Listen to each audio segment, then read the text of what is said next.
This is a Pubcast Shot. I'm John Loomer. Let's talk about the many layers of results. Let's go.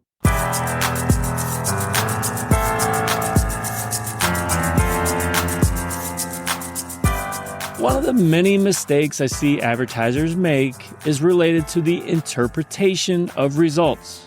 They do one of two things. First, they might oversimplify the results to focus only on the number of conversions and cost per conversion. Second, they might get lost in all the secondary metrics like CPM, CPC, CTR, and everything else that might contribute to results but aren't necessarily all that important. The conversion itself is absolutely most important, but there are layers to those conversions. Let me explain. First, make sure that the compare attribution settings feature is a regular part of your routine. Do not take your conversion results at face value. How many of your conversions are one-day view? If it's a high percentage, your results mean a whole lot less. How many are 7-day click versus 1-day click? While both are meaningful, 1-day click is a clear indication of being driven by your ad. Especially if you're not selling a high-priced product, 7-day click could get help from remarketing and other platforms. You can also uncover more conversions with 28-day click. This is especially useful when running ads for leads and you have a sales outreach team that starts immediately. You can get a sense of how many of those leads ended up buying from you within 28 days by extending the window.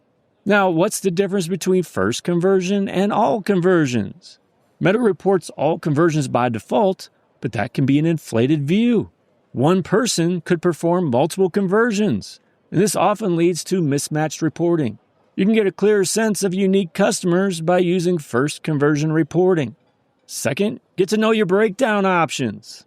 Break down by audience segments to see how budget and results are impacted by remarketing. Break down age or gender to see if performance is impacted by these demographics. And you might even spot a problem in distribution if you're able to get cheap actions from a certain demographic group. Break down by placement to see where people are seeing your ads. Break down by dynamic creative element to view whether people are seeing your video or static image version from a single ad. Or break down by text or headline when you use multiple text options. Third, know the impact of conversion value. Your results don't necessarily reflect the purchase of the specific product you're selling in your ad. As long as it's a purchase, it will be reported. So the value may not match up with what you expect. View total value and return on ad spend, and make sure that these aren't inflated by view-through conversions. Next, what are you seeing on the back end? Is Meta over-reporting or under-reporting what is actually happening? Are your events set up properly and firing on the right pages? Are they deduplicated?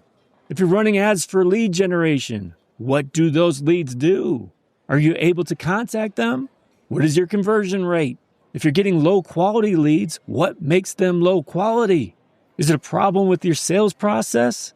Or is it something that you can control with your ads? So here's the bottom of the glass.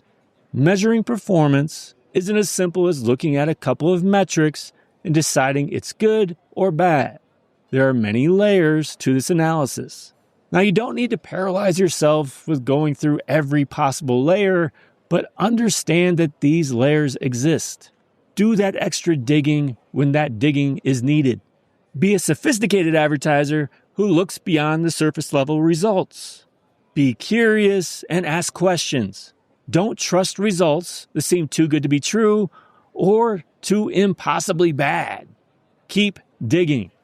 One of the useful tools I mentioned at the top is compare attribution settings. I wrote a blog post about my 4 favorite ways to get better reporting with this tool.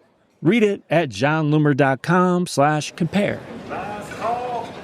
Do you have a podcast? Are you looking for guests? Do you think that, maybe I would be a good guest for your show? We should talk. So while I don't have guests on my show these days, because really this is about streamlining this show as much as possible to make it as easy as I can, one of my favorite things is to be a guest on other people's show. My ideal situation isn't the most famous, most popular, although that would be nice too.